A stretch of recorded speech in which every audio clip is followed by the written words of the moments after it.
Assalamualaikum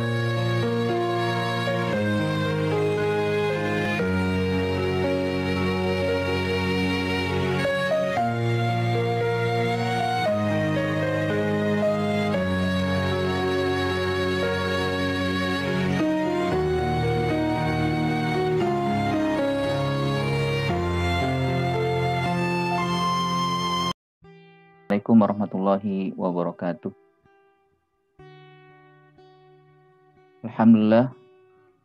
Alhamdulillah rabbil alamin wa bihi nasta'in wal umur dunya waddin wassalatu wassalam ala nabiyil mursalin imamil muttaqin sayyidil gur muhajjalin wa ala alihi wa sahbihi ajma'in amma ba'du. Subhanaka la ilma lana illa ma 'allamtana innaka antal alimul hakim. Rabbana zidna ilma warzuqna fahma. Allahumma anfa'na bima 'allamtana wa 'allimna ma yanfa'una warzuqna uluman tanfa'una. Asbahna wa asbaham kulillahi walhamdulillahi la syarikalah la ilaha illa huwa wa ilaihi nusyur. Asbahna ala fitratil Islam wa kalimatil ikhlas ala nabiyina Muhammadin sallallahu alaihi wasallam wa ala millati abina Ibrahim hanifa wa ma kana minal musyrikin. Radina billahi robba wa bil islami dina wa bi Muhammadin nabiyya wa rasulah. Hadirin hadirat jamaah sekalian dimuliakan Allah Subhanahu wa taala, segala puji dan syukur senantiasa kita panjatkan kehadirat yang maha kuasa atas iman, nikmat iman, nikmat Islam, nikmat kesehatan, nikmat kekuatan, nikmat puasa di bulan Ramadan, nikmat yang lain ya. Salawat dan salam selalu kita curahkan, kita sampaikan kepada Nabi kita Muhammad SAW beserta keluarga dan para sahabat dan para pengikut hingga yaumil akhir. Mudah-mudahan kita termasuk yang setia mengikuti meneladani Rasulullah SAW dan menjadi umat yang dirindukan oleh Rasulullah SAW. Ya, karena Rasulullah SAW sebelum beliau menghadap Allah sudah menyatakan di hadapan sahabat bahwa dirinya sangat rindu dengan ikhwannya. Di saat beliau berziarah ke kuburan kan, beliau mengucapkan salam, assalamualaikum ahlad diyari minal muslimin wa inna insyaallah bikum lahiqun wa inni wadattu ra'aitu ikhwani au fi manamul hadis ya, jadi beliau mengucapkan salam lalu mengatakan aku sangat merindukan ingin melihat umatku. Maka sahabat yang bersama beliau bertanya, alasna bi ikhwanika ya Rasulullah, bukankah kami ikhwanmu ya Rasulullah? Qala bal antum ashabi, kalian sahabatku. Wa ikhwani alladhi ya'ti min ba'di amanu bi walam yarawni. Sementara yang aku maksud ikhwanku, yang aku rindu kepada mereka adalah orang-orang yang nanti datang setelah aku, mereka beriman kepadaku meskipun mereka tidak melihat aku. Subhanallah, mudah-mudahan kita termasuk yang dirindukan oleh Nabi kita, oleh Rasulullah SAW, karena kita beriman kepada beliau, meskipun kita tidak pernah sekalipun menyaksikan, melihat langsung Rasulullah SAW. Kalaupun mungkin ada di antara kita yang sudah umroh atau haji, berkunjung ke kuburan Rasulullah SAW, itu pun dari jauh kita bisa melihatnya. Itu pun kita bisa melihat hanya pagarnya saja ya, atau ke masjidnya saja. Tapi insya Allah kelak kita termasuk orang yang akan menjadi mendapatkan kenikmatan bisa berjumpa dengan Rasulullah SAW. Karenanya marilah kita tingkatkan keimanan kita, kita tingkatkan ketakwaan kita kepada Allah Subhanahu wa taala dan berusaha untuk setia mengikuti jejak langkah sunnah Rasulullah Shallallahu Alaihi Wasallam. Jamaah sekalian dimuliakan Allah Subhanahu Wa Taala, pada hari ini kita akan melanjutkan kajian tadabbur surat Al-Baqarah. Kita masuk pada ayat 108. Allah Subhanahu Wa Taala berfirman, A'udzubillahi minasyaitonirrajim. Am turiduna an tas'alu rasulakum kama su'ila Musa min qabl wa man yattabaddalil kufra bil imani faqad dhalla sawa'as sabil.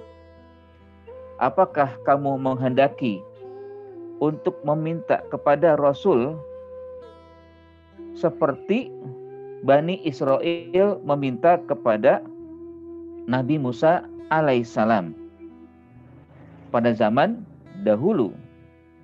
Dan barang siapa yang menukar iman dengan kekufuran, maka sungguh orang itu telah sesat dari jalan yang lurus. Pada ayat ini Allah Subhanahu wa taala mengingatkan kepada umat Nabi Muhammad Shallallahu Alaihi Wasallam. Berarti kita juga termasuk yang diingatkan oleh Allah Subhanahu wa taala untuk tidak seperti kaum Nabi Musa. Apa yang mereka lakukan? Bahwa kaum Nabi Musa, yaitu Bani Israel, mereka adalah kaum yang suka bertanya dengan pertanyaan-pertanyaan yang bukan untuk mendapatkan ilmu, menguatkan pengetahuan, tapi justru untuk mencari alasan-alasan agar tidak mentaati perintah Allah Subhanahu wa taala. Makanya tema kita juga hari ini adalah berusaha atau tetaplah untuk berbeda dengan orang kafir. Ya sebenarnya ini adalah bagian kedua ya dari bagaimana kita harus berbeda dengan orang kafir. Sebelumnya kita bahas Allah Subhanahu wa taala juga mengingatkan kepada orang beriman agar berbeda walaupun dengan bentuk menyebutkan kata-kata, menyebutkan istilah-istilah yang kita gunakan sehari-hari. Di mana dalam ayat sebelumnya kita bahas a'udzubillahi minasyaitonirrajim. Ya ayyuhalladzina amanu la taqulu ra'ina wa qulu unzurna wasma'u walil kafirina adzabun alim. Wahai orang-orang beriman, janganlah kalian berkata ra'ina. Kata ra'ina ini adalah ungkapan dari Bani Israel atau Yahudi yang tujuannya bukan untuk bisa Rasulullah SAW melakukan sesuatu kepada mereka. Kalau ra'ina itu kan bahasa Arabnya, ra'ina itu perhatikanlah kami. Tapi yang menurut bahasa mereka, ra'ina itu adalah ru'una. Ru'ina itu bodoh. Ra'ina itu atau ru'una itu adalah sesuatu yang tidak baik dalam diri seseorang. Nah, Nabi itu dituduh oleh mereka sebagai ra'ina, ru'una. Makanya jangan sampai orang beriman seperti mereka mengatakan ra'ina. Tapi gantilah dengan kata-kata unzurna. Ya. Namun gantilah dengan kalimat unzurna, perhatikan kami, lihatlah kami. Bagaimana kami berbuat, kami beraktivitas, bergerak, dan juga berkomunikasi, berinteraksi. Unzurna, walakin zurna wasma'u, dan dengarkanlah. Untuk mengganti kata ra'ina. Karena kata ra'ina itu sudah menjadi identik pada mereka Yahudi dengan maksud untuk menghina, mencela Nabi Muhammad SAW. Nah ini yang pertama. Yang kedua, pada ayat yang akan kita bahas, bahwa Allah Subhanahu wa taala memberitakan untuk berbeda juga dengan mereka, yaitu dengan tidak banyak bertanya. Yang pertanyaan itu bukan untuk mendapatkan informasi, atau menguatkan informasi, mendapatkan ilmu, menguatkan ilmu, bukan. Tapi tujuannya adalah untuk mencari celah-celah agar terhindar dari kewajiban. Sebagaimana yang nanti atau yang sebelumnya kita bahas juga ya, ini masih terkait dengan kisah yang ada di dalam surat Al-Baqarah ya, yang dinamakan juga surat Al-Baqarah, yaitu bagaimana mereka bertanya kepada Nabi Musa ketika Nabi Musa diperintahkan oleh Allah agar Bani Israel menyembelih sapi betina. Wa qala Musa liqaumihi innallaha ya'murukum an tadhbahu baqarah. Ketika Nabi Musa berkata kepada mereka, sesungguhnya Allah memerintahkan kepada kalian untuk menyembelih hewan sapi betina. Apa yang mereka lakukan? Mereka katakan, qalu atattakhiduna huzwa. Ente jangan main-main gitu kan? Ya, maksudnya bahasa begitu kan? Jangan main-main Musa. Ini masa orang mati, orang terbunuh, lalu ya solusinya menyembelih sapi betina ya. Ini main-main, ini nggak ada hubungannya gitu kan? Jauh banget hubungannya ya. Kita pengen tahu kenapa ini orang terbunuh, tapi kok caranya dengan menyembelih sapi betina ya. Atattakhiduna huzwa. Maka Nabi SAW mengatakan, qala inni a'udzu billahi minal jahilin. Ya, an akuna minal jahil. Aku berlindung dari Allah Subhanahu wa taala, kepada Allah Subhanahu wa taala dari kebodohan. Tapi enggak sekedar itu. Setelah dijelaskan begitu, ini benar. Mereka apa yang lakukan? Qalu ya. Qalu ulana ya Musa mahi ya. Kira-kira mereka bertanya lagi, kira-kira sapinya yang bagaimana Musa? Ya. Pertanyaan pertama kan, bagaimana Musa ya? Ya kata Nabi Musa ya bahwa sapi yang diperintahkan enggak tua, enggak muda ya. Pertengahan, awan baina dzalika.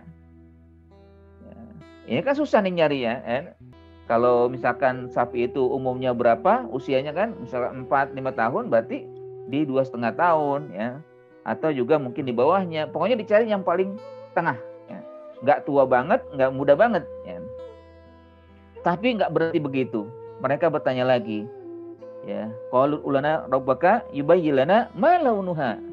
Coba jelaskan dong Musa, kira-kira warnanya yang mana nih? Ya. Coba ya, setelah jelaskan enggak tua enggak muda, jelaskan minta lagi, warnanya apa? Maka dijelaskan bahwa warnanya adalah kuning kehitam-hitaman ya. Ya. Warnanya langsat ya. Warnanya menarik orang ketika melihatnya ya. Sofra faqi'ul launuha tasurrun nazirin. Jadi kuning kehitam-hitaman ya, atau agak keemas-emasan itu kan. Orang kalau melihat merasa wah itu takjub. Ini kan udah jelas ya, dan agak susah untuk mereka dapatkan sebenarnya. Tapi mereka nggak berhenti di situ. Bertanya lagi yang ketiga. Qalu ulana rabbaka yubayyin lana ma hiya innal baqara tashabaha alaina wa inna insyaallah muhtadun. Ya, wahai Musa, minta lagi dong. Selain daripada tadi usia yang nggak muda nggak tua, warnanya yang kuning kalangsat, yang menarik perhatian, jelaskan lagi, masih samar-samar nih bagi kami gitu kan. Masih sama-sama, jelaskan lagi dong yang lain gimana Ki? Ya, bentuknya, cirinya gitu kan. Maka kata Nabi Musa, Allah perintahkan bahwa sapi betina yang diperintahkan sesuai dengan pertanyaan mereka tidak digunakan untuk membajak sawah. Tidak digunakan untuk bekerja keras ya. Artinya sapi yang tidak pernah digunakan untuk apapun kecuali dipelihara oleh pemiliknya ya, begitu saja. Akhirnya selesai, mereka nggak bertanya lagi, padahal sebenarnya masih mereka bertanya, tapi udah kelimpungan juga ya. Wa makadu yaf'alu, seakan-akan mereka nggak bisa melaksanakan itu. Akhirnya kesulitan ya. Mereka cari kemana-mana itu. Sapi yang nggak tua nggak muda, sapi yang warnanya kuning kemas-masan atau yang menarik perhatian, sapi yang nggak digunakan untuk membalik sawah dan bekerja keras, itu dicari kemana-mana nggak dapat. Dapat satu-satunya. Memang akhirnya dapat ya. Tapi pemilik nggak mau menjualnya. Apapun nggak mau menjualnya. Akhirnya mereka berusaha merayu gimana caranya agar bisa dapat. Akhirnya dapat juga, tapi dengan harga yang sangat mahal. Yang sangat mahal sekali.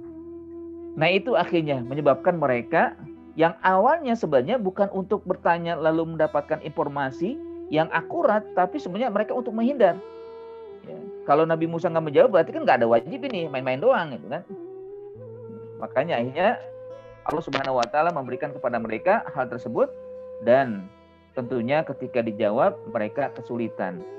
Nah karenanya ya umat Islam, kita sebagai umat Nabi Muhammad SAW diingatkan oleh Allah, wahai kalian orang-orang beriman, umat Rasulullah SAW, ya janganlah kalian seperti orang-orang sebelum kalian, terutama Bani Israel.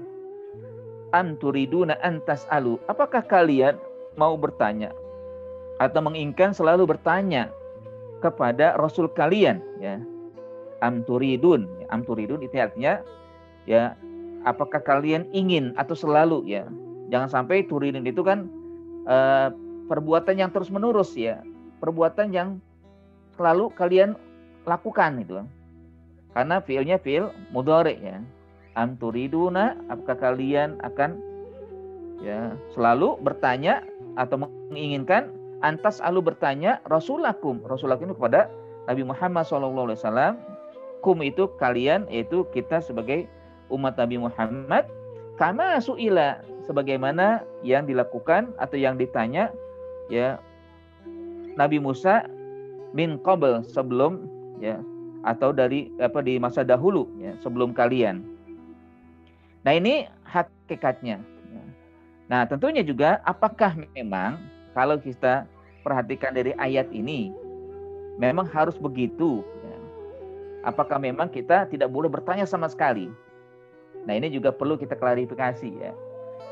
Secara umum memang kita nggak boleh bertanya terhadap sesuatu yang mengakibatkan kita berat untuk melaksanakan, ya, seperti yang dilakukan oleh umat Nabi Musa, ya, atau Bani Israel.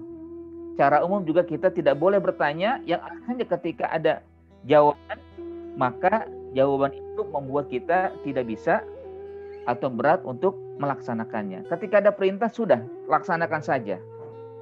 Ada perintah, tidak perlu bertanya-tanya. Kenapa sih saya harus sholat? Kenapa sih kita harus berpuasa? Kenapa sih harus begini, harus begitu, kan itu? Kenapa? Karena memang kalau nanti kita bertanya, maka akhirnya nanti dengan jawaban yang membuat kita menjadi tambah berat untuk melaksanakannya, ya. Tapi kalau misalkan, ya, kita memang mau, ya, mengklarifikasi dulu atau mengklasifikasi pertanyaan, maka nanti akhirnya kita bisa, ya, melihat apakah pertanyaan itu boleh kita lontarkan atau kita tidak perlu lontarkan, atau memang dilontarkan tapi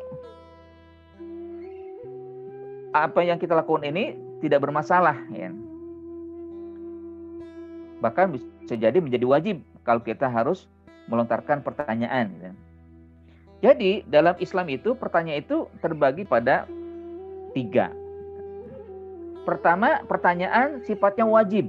Nah ini sifatnya wajib, memang harus dilontarkan itu pertanyaan. Ini membedakan antara kita juga dengan Bani Israel.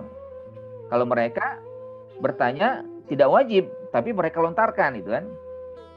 Nah, apa yang dimaksud dengan pertanyaan yang wajib kita harus lontarkan? Yaitu pertanyaan yang memang untuk kita mendapatkan sesuatu yang wajib kita lakukan. Mendapatkan informasi sesuatu yang wajib kita harus jalankan. Misalkan kalau kita tidak tahu tentang, ya, apa sih yang harus kita lakukan dalam sholat, ya. Ya. Misalkan tata cara bagaimana, ya. Nah ini karena sholat adalah wajib untuk kita tunaikan, maka kita berkewajiban untuk bertanya. Sehingga dengan pertanyaan kita ada jawaban, yang jawaban itu membuat kita mendapatkan informasi yang banyak tentang kewajiban sholat kita. Atau tentang puasa, ya, yang puasa yang hari ini kita lakukan, yang sudah hari kita lewati, ya. Ini adalah kewajiban kita. Kalau kita nggak tahu tentang puasa, maka kita wajib bertanya. Jangan sampai kita hanya melaksanakan, ini kan seperti yang dilakukan oleh masyarakat. Saya puasa karena masyarakat puasa. Saya sholat karena masyarakat sholat. Saya zakat karena masyarakat zakat. Jangan. Ini harus, ya, sesuatu yang wajib kita lontarkan, kita tanyakan kepada orang yang tahu. Fas'alu ahla dzikri in kuntum la ta'lamun. Bertanyalah kepada orang yang memiliki pemahaman jika kalian memang tidak memahami. Jadi kewajiban kita bertanya. Wajib bertanya. Sehingga kalau kita lontarkan, maka kita mendapatkan sesuatu yang lengkap tentang kewajiban yang harus kita tunaikan. Sehingga yang kita tunaikan menjadi sempurna karena pengetahuan kita bertambah dengan informasi yang disampaikan oleh karena pertanyaan kita. Rukun Islam pertama, ya, rukun Islam yang 5 itu wajib kita tanya kalau kita nggak tahu. Apa sih syahadah? Gitu kan? Bagaimana sih cara syahadah? Ini terutama bagi mereka yang misalkan belum masuk Islam, gitu kan? Atau sudah kita Muslim tapi belum ngerti maksud dari syahadah apa sih, gitu kan? Nah, itu wajib kita tanya tentang syahadah. Nah, ketika jawab, syahadah itu begini, mengucapkan asyhadu an la ilaha illallah wa asyhadu anna muhammadar rasulullah. Artinya syahadah apa sih? Makna syahadah ini bersaksi kita kepada Allah, tiada Tuhan selain Allah, Muhammad utusan Allah. Terus kata syahadah itu artinya apa? Syahadah itu maknanya ada 3. Dia bisa diartikan dengan sumpah, sebagai ikrar, sebagai janji. Ya. Terus begitu kita tanya, boleh silakan. Karena ini membuat kita akhirnya kuat dalam memahami kata syahadah itu sendiri. Ya. Ya. Apakah ini syahadah bagian daripada keimanan? Ya betul, gitu kan? Itu masuk Islam dan sebagainya. Itu adalah tentang syahadah yang kalau kita bertanya tentang itu, maka menguatkan kita. Bahkan juga mengokohkan bahwa kita memang harus demikian. Kita harus bersyahadah sebagai pintu masuk kita bagi umat Islam. Nah, itu yang pertama, ya. Atau juga tentang sholat, gitu juga kan. Ya, sholat. Berapa kali sih kita harus sholat? 5 kali. Berapa rakaat? 17 rakaat. Ya. Bagaimana tata caranya? Begini. Subuh 2 rakaat. Zuhur 4 rakaat. Asar 4 rakaat. Maghrib 3 rakaat. Isya 4 rakaat, begitu. Kalau nggak tahu, bisa jadi orang sholatnya berbalik-balik, gitu kan? Yang subuh dilakukan 3 rakaat, ya. Terus yang maghrib 2 rakaat, bisa jadi kan? Karena nggak tahu, ya. Atau dia mungkin cuma ikut-ikutan pada orang, ya kan? Yang kebetulan orang itu bukan sholat isya, tapi sholat maghrib, ya. Atau waktunya diganti-ganti, kan? Nah, ini perlu, ya, perlu ditanya. Kalau memang kita tidak paham tentang sholat. Walaupun secara umum kita paham tentang sholat, tapi ya kalau kita tanya lebih menguatkan, ya, akhirnya kita lebih kuat untuk bisa melaksanakan dengan baik, lebih sempurna lagi, maka itu akan bisa membuat pertanyaan yang kita lakukan ini adalah kewajiban kita. Ya, wajib kita bertanya kepada sesuatu yang memang nanti akhirnya kita bisa melaksanakan perintah Allah Subhanahu wa taala dengan baik. Begitu juga dengan zakat. Banyak sekali ya zakat. Sekarang ini kan Ramadan. Banyak bertanya, gimana tentang zakat? Apa itu zakat mal? Apa itu zakat fitrah? Apakah itu nisabnya berapa nisabnya? Kapan kita harus mengeluarkan zakat fitrah? Banyak sekali pertanyaan-pertanyaan. Itu boleh, silakan. Ini kewajiban. Ya, begitu dengan puasa, ya. Hari ini kita berpuasa. Makna puasa apa sih? Ya. Ada yang mengatakan puasa adalah menahan haus dan lapar, ya. Hawa nafsu, ya. Terus juga apalagi yang harus kita tahan, ya, nanti jawab lagi terus. Nah, itu hakikatnya adalah kewajiban kita boleh bertanya dan sifatnya wajib. Walaupun kan sebutkan wajib bukan berarti kalau nggak bertanya hanya berdosa, enggak, tapi artinya kita punya kewajiban untuk bisa bertanya yang akhirnya dengan pertanyaan itu kita memperoleh lebih banyak informasi tentang hal-hal yang memang ya diperintahkan oleh Allah Subhanahu wa taala untuk kita tunaikan. Nah, yang kedua adalah pertanyaan yang sifatnya haram. Kebalikan dari wajib. Haram hukumnya kita bertanya. Nah ini yang sering dilakukan ini kan oleh si Bani Israel. Ya. Misalkan pertanyaan tentang hal-hal gaib, ya. Hal-hal yang Nabi sendiri nggak tahu, ya. Kapan hari kiamat, ya, ya kan? Bertanya itu kan, kapan hari kiamat? Ya. Makanya orang-orang kafir ketika bertanya tentang hari kiamat itu bukan untuk mendapatkan informasi dan menguatkan informasi, enggak. Mereka tujuannya menghina. Yas'alunaka 'anis sa'ati ayyana mursaha, kan? Mereka bertanya tentang hari kiamat kapan terjadinya. Amma yatasa'alun, ya. Tentang apa mereka bertanya? Anin naba'il 'azim, ya. Tentang hari kiamat, ya, berita yang besar, ya. Bertanya mereka bukan untuk menguatkan iman bahwa Nabi telah menyampaikan tentang kiamat, tapi bertanya mereka untuk istihza. Bertanya untuk memolok, menghina, mencela apa yang disampaikan oleh Nabi. Ah, Nabi bohong, kan? Katanya kiamat nggak ada tuh. Katanya nggak tahu dia tuh, ya kan? Pertanyaannya bukan untuk mendapatkan, menguatkan ilmu yang disampaikan oleh Rasul, tapi bertanya untuk menjatuhkan Rasul itu sendiri, menghina. Ya. Jadi kalau demikian maka dikatakan haram. Ya, nggak boleh kita bertanya seperti itu. Kan? Bedakan dengan mereka, jangan sampai bertanya dengan tujuan itu. Atau juga bertanya untuk muhajajah. Apa itu muhajajah? Untuk berdebat, untuk mengalahkan orang yang ditanya. Ya, misalkan ya di forum seorang menyampaikan, kebetulan yang hadir itu ada profesor, ada doktor yang ilmunya banyak daripada orang yang menyampaikan. Maka akhirnya dia yang hadir ini sebagai penonton ini atau sebagai orang yang ada di dalam forum tersebut bertanya. Tapi tujuannya bertanya itu bukan untuk nanti dijawab lalu akhirnya audien bertambah ilmu, tapi bagaimana diperlihatkan si orang yang di depan ini ilmunya cetek. Ya, ilmunya tidak lebih banyak daripada ilmu yang mendengarkan atau yang disampaikan ilmu kepada mereka. Ya. Ya. Nah ini sesuatu yang nggak boleh menjatuhkan orang di depan forum. Ya kita tentunya harus bersyukur ketika ada orang yang menyampaikan informasi atau menyampaikan ilmu kepada kita. Walaupun mungkin kita tidak tahu, ya itu informasi, itu ilmu yang ada, yang disampaikan itu sesuatu yang memang sudah kita tahu. Tapi jangan sampai akhirnya karena kita tahu, lalu tahu celah-celah sesuatu yang kurang yang disampaikan itu, lalu akhirnya kita lontarkan, kita tanyakan sesuatu yang dia tidak bisa menjawab. Yang akhirnya dia jatuh di hadapan yang lainnya. Ya. Dia terhina atau dihinakan oleh orang tersebut. Ya.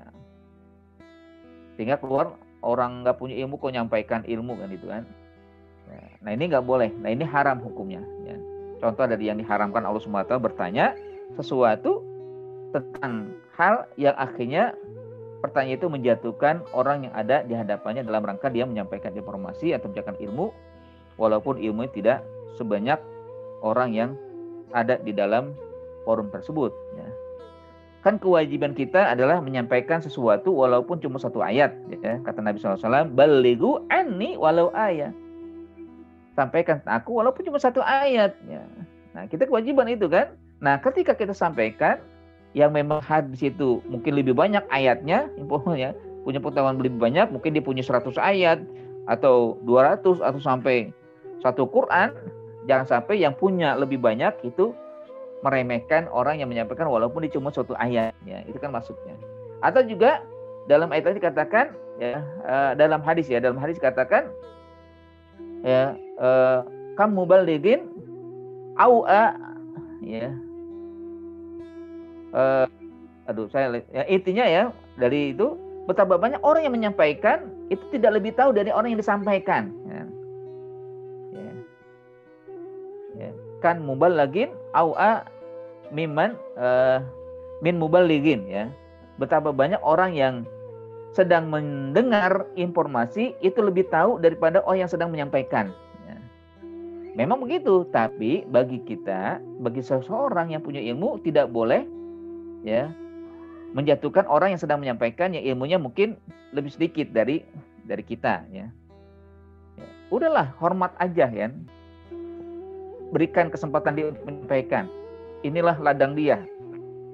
Jangan sampai kita merasa tahu, akhirnya mencemooh dengan cara-cara yang tidak elegan, ya. Nah, inilah yang dilarang, ya. Adapun yang ketiga, yang boleh-boleh saja, tidak haram, tidak wajib, ya. Atau tidak wajib, tidak haram, ya. Artinya kalau kita lontarkan boleh, bagus. Kalau nggak dilontarkan juga nggak apa-apa, ya.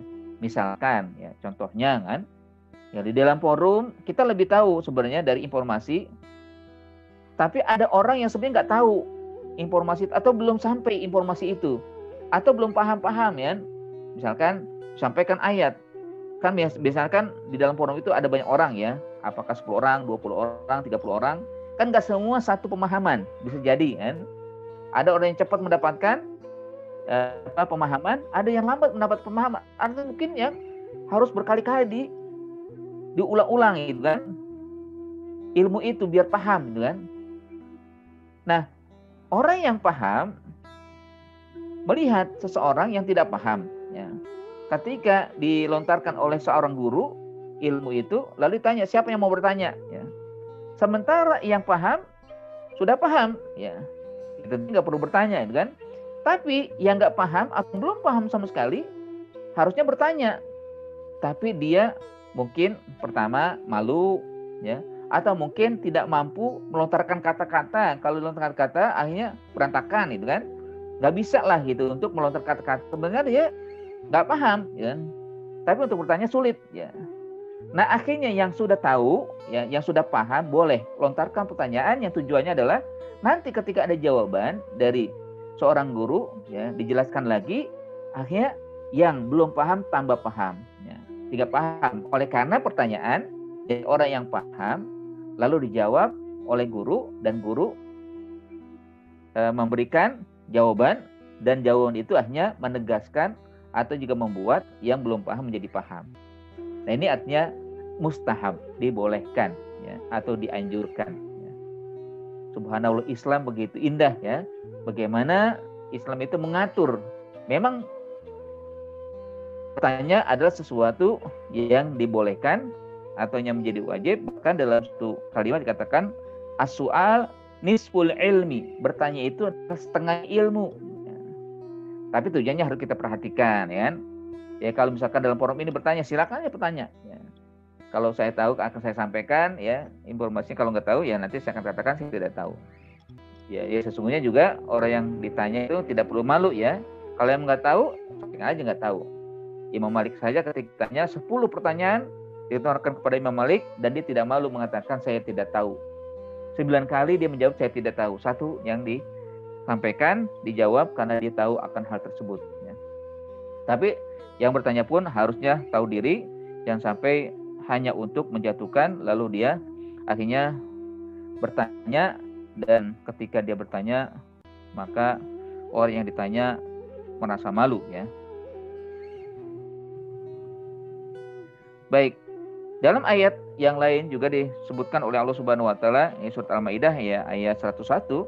Allah berfirman, ya ayyuhalladzina amanu la tas'alu an asya'a in tubdalakum tasukum wa in tas'alu anha hina yunazzalu Qur'an tubdalakum afallahu anha wallahu ghafurun halim. Wahai orang-orang beriman, janganlah kalian menanyakan kepada Nabi Muhammad hal-hal yang jika diterangkan kepadamu niscaya menyusahkan kamu.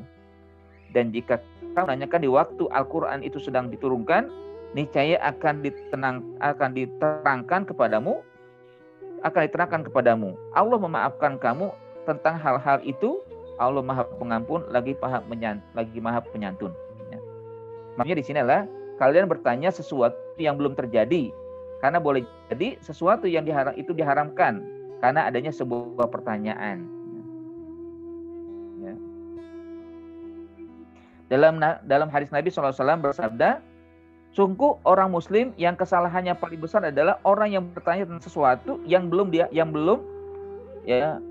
diharamkan, lalu diharamkannya sesuatu itu akibat adanya pertanyaan. Suatu kali Rasulullah SAW bertanya tentang seorang laki-laki yang memergoki istrinya sedang bersama laki-laki lain. Beliau pun bimbang dibuatnya. Jika menjawab hal itu mengungkapkan sesuatu yang besar. Sebaliknya, kalau diam berarti mendiamkan perbuatan tersebut, perbuatan maksiat. Maka Rasul tidak suka pertanyaan-pertanyaan itu dan mencelaknya. Setelah itu turunlah ayat tentang mula'anah, ya, tentang seorang suami yang menuduh istrinya berzina tanpa mendatangkan 4 orang saksi. Ya, dari Mughirah bin Syu'bah, Rasulullah SAW melarang berkata konon, ya, dan konon menyia-nyiakan harta dan banyak bertanya. Ya. Suatu kali Rasulullah SAW bersabda, sungguh Allah mewajibkan atas kalian menunaikan ibadah, ya, ibadah haji. Maka seorang laki-laki bertanya, apakah itu dilakukan setiap tahun ya Rasulullah? Maka Rasulullah diam, sehingga orang itu bertanya 3 kali. Maka Rasulullah SAW setelah itu mengatakan, kalau aku katakan iya, maka wajib bagi kalian melaksanakan ibadah haji setiap tahun, maka kalian tidak akan mampu melaksanakannya.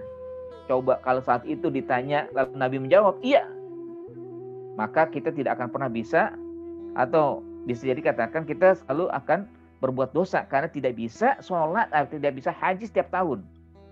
Dan tidak akan mampu juga tentunya Saudi Arabia, ya, tempat dilaksanakan ibadah haji, menampung umat sekian banyak kan. Kalau tiap tahun berarti kan wajib semuanya. Coba bayangkan ya, umat 3 miliar datang ke semua tempat Saudi, ya, 2 juta aja nggak sanggup, ya, apalagi sampai 1 juta. Ya. Nah sekarang akhirnya kita tahu haji dilaksanakan cuma sekali dalam seumur hidup, itu pun bagi yang mampu, itu pun harus ngantri. Ya. Ngantri sekian banyak, ya, kalau Jakarta udah sampai 30 tahun, ya.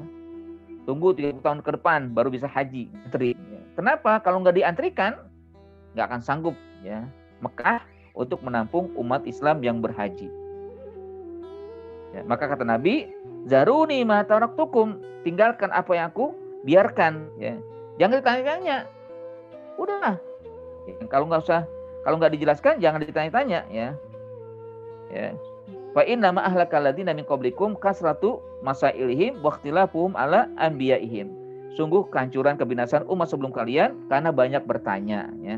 Banyak mempermasalahkan sesuatu yang tidak penting, ya, bertanya sesuatu dan juga berdebat dengan para nabi, ya, dan juga para ulama tentunya kan. Anas bin Malik berkata, kami dilarang bertanya kepada Rasulullah SAW tentang sesuatu. Dan yang menyenangkan bagi kami saat ada orang dari Badui, ya, perkampungan, lalu bertanya sesuatu kepada Rasul, kami segera menyimaknya. Ya, akhirnya ya kalau orang Badui kan mungkin orang yang polos itu kan, sesuatu yang mereka tidak tahu. Nah ini yang pertama, membedakan diri dari orang Yahudi, orang kafir, yaitu kita nggak perlu banyak bertanya, yang tanyaannya itu bukanlah pertanyaan yang tidak penting. Ya. Kalau penting silakan bertanya. Kalau yang wajib, yang memang nanti akan menambah pengetahuan tentang kewajiban, maka itu boleh, ya. Jangan sampai nanti karena ayat ini kita nggak mau bertanya, gitu kan.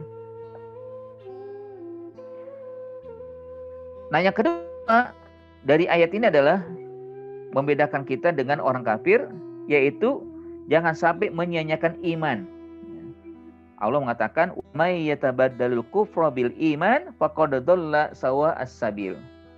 Sungguh Bani Israil adalah umat atau kelompok yang dimuliakan, ya. Mereka lah yang diberikan nikmat yang begitu banyak, ya. Coba bayangkan, ya, banggakah kita, ya? Mungkin kalau saya sangat bangga, ya, sangat bangga kalau menjadi keturunan para nabi. Ya. Kan Bani Israil keturunan para nabi, ya. Dari Nabi Ibrahim, ya, ada Nabi Ismail dan Nabi Ishak, ya. Dari Nabi Ishak turun, ya. Setelah itu Nabi Yakub, setelah itu Nabi Yusuf, ya. Nabi Yusuf setelah itu Nabi, ya, ada Nabi Sulaiman, ada sebelum Nabi Daud, terus ada Nabi Syuaib, ya, ada Nabi Yunus, ya. Terus ada Nabi Musa, terus ada Nabi Isa, ya. Mereka adalah orang-orang, ya, yang Allah muliakan, Allah juga lebihkan dari kelompok yang lain. Maka dalam ayat katakan, ya Bani Israil uzkuru nikmati allati an'amtu alaikum wa anni faddaltukum 'alal alamin. Wahai Bani Israil, ya, ingatlah akan nikmatku, ya. Ingatlah akan nikmatku, ya, yang aku telah berikan kepada kalian dan aku lebihkan kalian dari umat yang lain. Tapi sayang mereka tidak memanfaatkan ini, tapi menyia-nyiakan. Mereka justru menjadi penentang ajaran para nabi. Mereka justru orang-orang yang selalu menjadi atau membuat permasalahan terhadap nabi yang diutus. Contohnya Nabi Musa, Nabi Isa, bahkan ada Nabi Zakaria yang sampai mereka bunuh. Ini kan berarti menyia-nyiakan datangnya nabi, menyia-nyiakan datangnya iman dari Allah kepada mereka yang mereka abaikan. Ya, disia-siakan begitu saja. Bahkan bukan sia-siakan ya, mereka justru untuk menentang. Ya. Nah, Allah katakan, wa may yatabadil kufra, ya, orang yang menyia-nyiakan itu artinya mengganti, menukar. Barang siapa yang menukar iman dengan kekufuran, maka hakikatnya dia telah atau sungguh telah sesat dari jalan yang lurus. Dengan cara apa? Ya, dengan cara tidak mau menunaikan kewajiban, atau juga tidak mau mentaati perintah Allah dan perintah Rasul, atau juga mencari ajaran lain, ya, menukar. Bahkan ada juga yang rela ya membeli ya, ajaran lain lalu menjual ajaran Islam, ya baik dengan ya ideologi sekuler, ideologi komunis, ya ideologi lain, itu kan, itu berarti dia menyia-nyiakan iman. Nah, sekarang ini alhamdulillah kita adalah orang yang diberikan iman. Nah, janganlah ya setelah ini kita sia-siakan, tidak memanfaatkan keimanan ini, tidak bangga dengan iman, lalu akhirnya mendatangkan ajaran lain ya di dalam pikiran kita, di dalam kehidupan kita. Sungguh orang yang sangat ya dianggap bodoh adalah orang yang sudah diberikan keimanan tapi tidak mau memanfaatkan, tidak mau menjaga nilai keimanan itu. Ya. Dalam surat Ibrahim juga disebutkan, alam tara ilal ladzina baddalu ni'matallahi kufra wa ahallu qaumahum darul bawar. Tidakkah kamu perhatikan orang-orang yang telah menukar nikmat Allah dengan kekafiran dan menjatuhkan kaumnya ke lembah kebinasaan? Ya, nauzubillah ya. Kalau sudah iman kita abaikan, tunggu saatnya menuju kebinasaan. Ya, padahal iman itu adalah nikmat yang paling agung, nikmat yang paling mulia Allah berikan kepada setiap hamba yang dikehendaki. Ini kita termasuk orang yang dikehendaki Allah beriman. Jangan sampai kehendak Allah ini kita sia-siakan. Kita dipilih oleh Allah Subhanahu wa taala. Begitu banyak orang yang akhirnya dibiarkan begitu saja oleh Allah. Dia beriman, akhirnya dia malah terprosok ya, dibiarkan udahlah, enggak usah lah gitu kan, karena menyia-nyiakan. Dia enggak beriman, ya, akhirnya dibiarkan begitu saja terprosok dengan kekufurannya ya. Atau dengan kedustaannya kepada Allah Subhanahu wa taala ya. Jadi ya, orang yang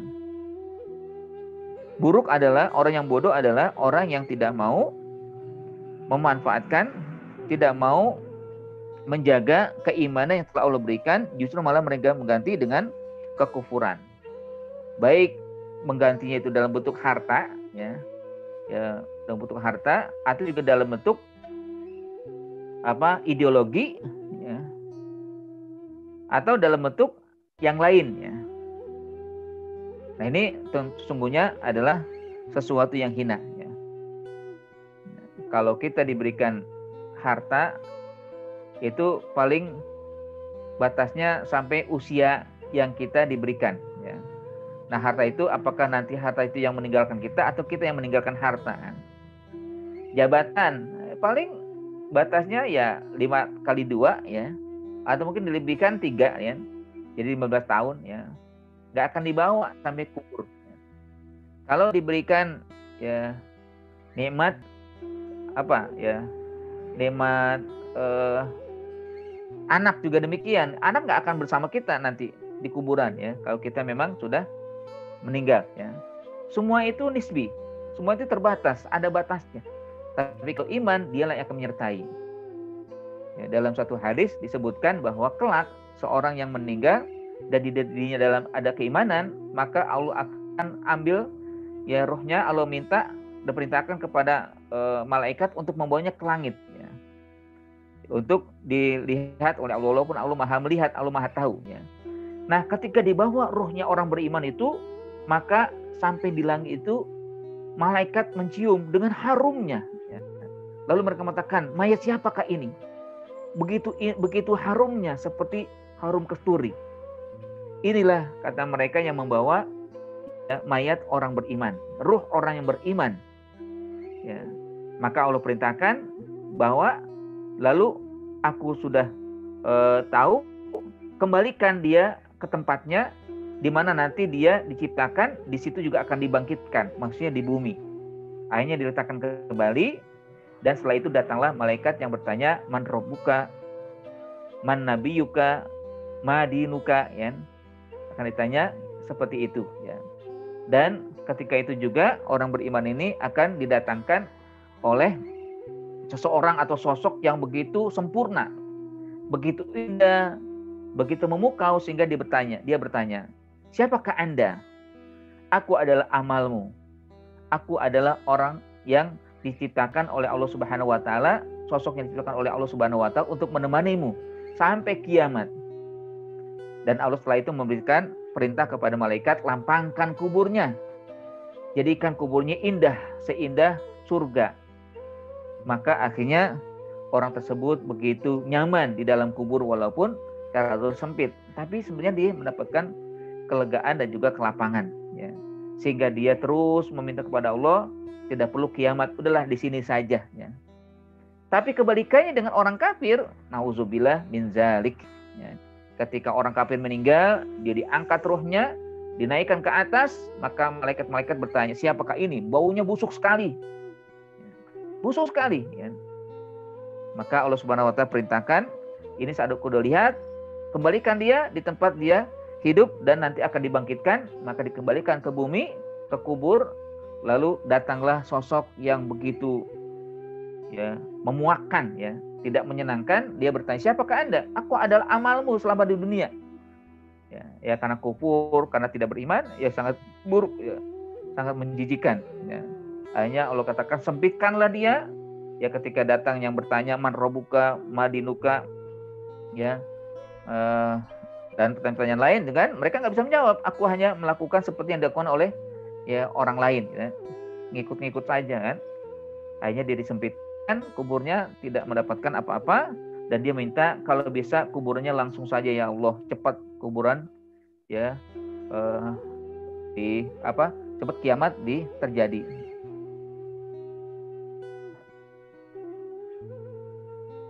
Nah, jamaah sekalian rahmat Allah Subhanahu wa taala, dari ayat ini tentunya jelas, ya, bagi kita ada dua hal yang harus kita perhatikan dan kita jadikan pelajaran. Pertama, janganlah kita, ya, lontarkan pertanyaan yang pertanyaan itu tidak bermanfaat, ya.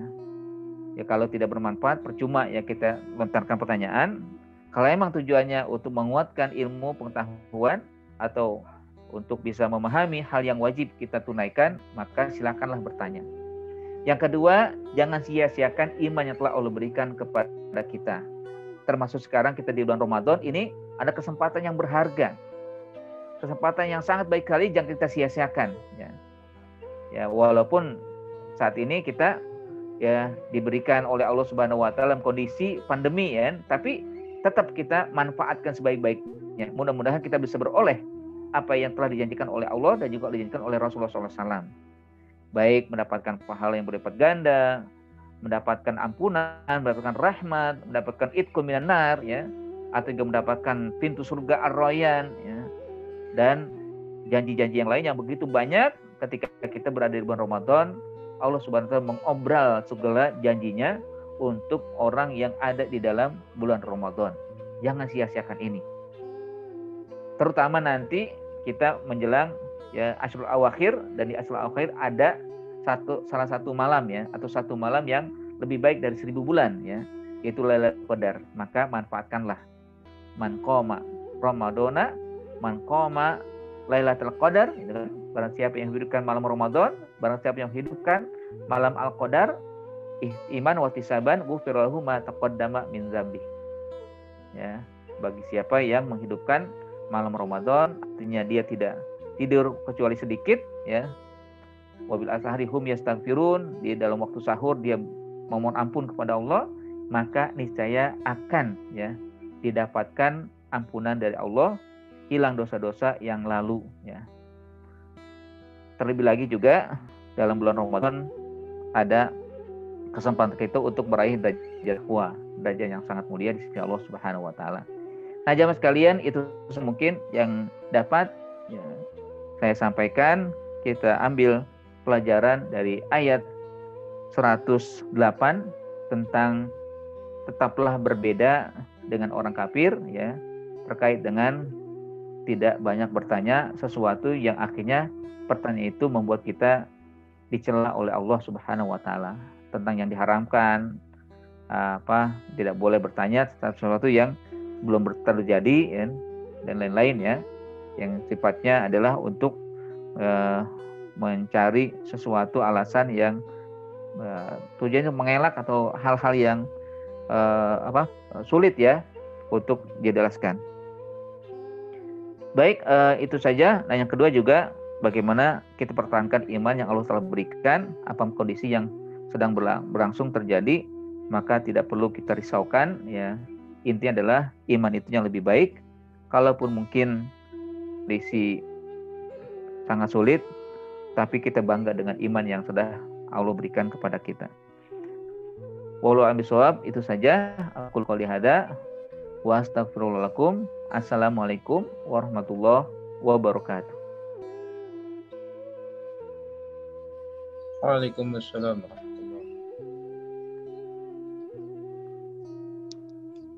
Baik, ada yang ingin tanyakan, silakan.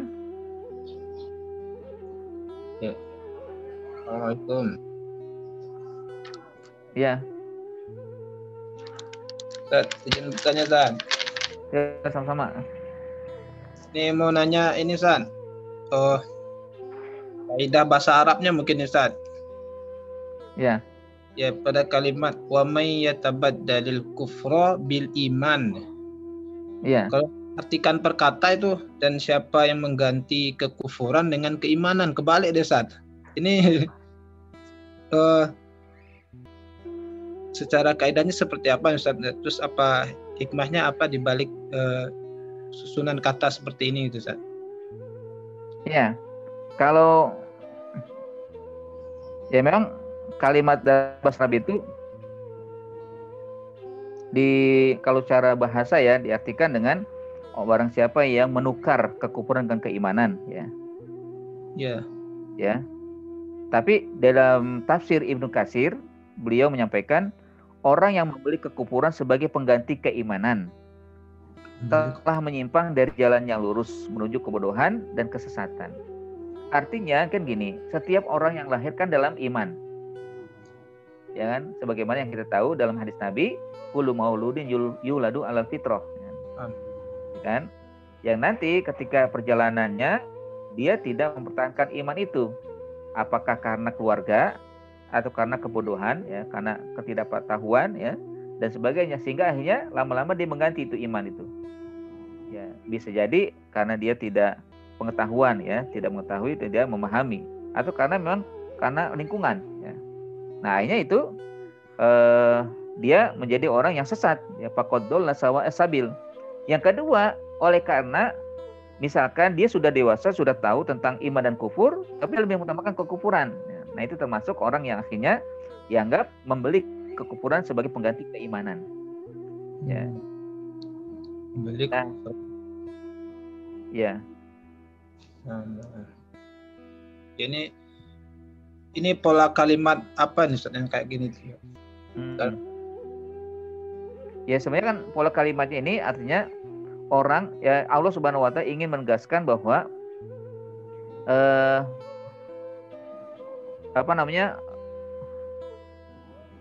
apa disebutnya, ya, dalam ini saya lupa nih. Jadi bentuknya kan adalah bahwa sesuatu yang disebutkan di awal itu adalah sesuatu yang hina, maka jangan diambil, ya, dibalik atau dibanding dengan iman yang sudah Allah berikan, ya. Iya. Itu, ya. Sehingga sengaja Allah Subhanahu wa taala tidak menyebut wa may yatabil iman bil kufri, ya. Ya, tapi Allah menyebut dengan orang yang mengganti atau membeli kekufuran, ya, mengganti keimanan, ya. Jadi sengaja dijelaskan seperti itu agar orang bisa melihat bahwa nilai yang diambil itu salah, ya. Kekufuran itu sebenarnya salah, ya. Tidak benar.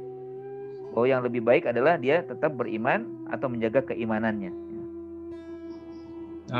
Gitu. Iya ya. Wa may yatabaddal kufra bil iman bimakna wa may yatabaddal bil iman al kufra gitu saya. Ya, bukan bil iman lagi. Wa may yatabaddal iman bil kufra, kufri. Oh, yatabaddal iman bil kufra. Ya. Orang yang mengganti imannya dengan kekufuran, gitu kan. Ya. Bukan yatabaddal bil iman bil al kufra, gitu kan. Ya. Yang kedua juga kan di sini kufur itu sebagai objeknya, ya. Sebagai subjek ya kufro itu kan sebagai keterangan yang sesungguhnya keterangan itu tidak penting, ya. Yang penting adalah yang awalnya, yang dasarnya itu iman itu, ya. Bahwa orang sebenarnya sudah diberikan iman tapi diganti dengan kekufuran, kan. Dasarnya dia udah punya yaitu keimanan, kan. Dasar yang sebagaimana disebutkan oleh Nabi di dalam hadisnya bahwa setiap orang yang lahir dalam keadaan suci, kan. Gitu kan. Itu dasarnya, ya. Tapi ketika diganti, ya, maka itu bagian daripada kesalahan. Tapi di dalam ayat yang tadi saya jelaskan, juga saya bacakan surat Ibrahim itu berbalik, ya. Tentang nikmat, ya. Alam taro ilal ladzina baddalu ni'matallahi kufra, ya. Ya. Apakah engkau tidak perhatikan orang-orang yang mengganti, orang-orang yang telah menukar nikmat Allah dengan kekufuran, ya. Ya, ini akan nikmat karena nikmat itu kan, kalau nikmat itu zahir. Kalau kufur kan itu nilai bentuknya batin, ya. Kadang orang nggak merasa dia sudah diberikan iman sehingga diabaikan, diganti dengan kekufuran, sehingga dia disebutkan yang kedua, ya. Badalu yatabadal kufra bil iman. Tapi terkait dengan zahir Allah dahulukan, ya. Misalkan nikmat Allah, orang merasakan, ya, alam taril ladzina badal nikmat Allah, dia rasakan betul nikmat Allah. Nikmat Allah yang apa itu? Yang sifatnya harta, jabatan, itu kan nikmat Allah juga, tapi nggak mau disyukuri. Maka Allah katakan alam taru ilal ladzina badalu nikmat Allah kufra. Kayak kita nih kan, kita alhamdulillah diberikan, ya, negara yang makmur, ya, baldatun thayyibatun warabun ghafur, kan. Orang Arab bilang ini jannatu dunia, ini surga dunia ini, kan. Tapi, ya, apakah, ya, sebagian besarnya kita ini tidak mau menggunakan nikmat ini untuk beriman, ya. Akhirnya, ya, naudzubillah, banyak juga musibah yang disebutkan bahwa ahlul qaumahum darul bawar. Akhirnya, ya, kaumnya itu dijatuhkan ke lembah kebinasaan karena nikmat yang Allah berikan kita tidak syukuri, nikmat yang zahir, ya. Makanya kalau nikmat zahir didahulukan di sini. Badalu nikmat Allah. Iya, karena keimanan dan ma'ruf. Oke, satu. Toyib. Baik, syukran. Jazakallah. Baik. Baik, alhamdulillah. Kira cukup, ya. Kalau tidak ada pertanyaan lagi, kita cukupkan demikian. Lebih kurang mohon maaf, ya. Kita akhiri dengan memohon kepada Allah Subhanahu wa taala, mudah-mudahan waktu yang kita gunakan 1 jam, ya, menjadi waktu yang terbaik di sisi Allah, terutama di hari yang baik atau di bulan yang baik, yaitu bulan Ramadan, ya. Menjadi amal yang dilipat gandakan pahala oleh Allah Subhanahu wa taala. A'udzubillahi minasyaitonir rajim. Bismillahirrahmanirrahim. Alhamdulillahirabbil alamin, hamdan syakirin, hamdan na'imin, hamdan yuafi ni'amahu wa yukafi mazidah.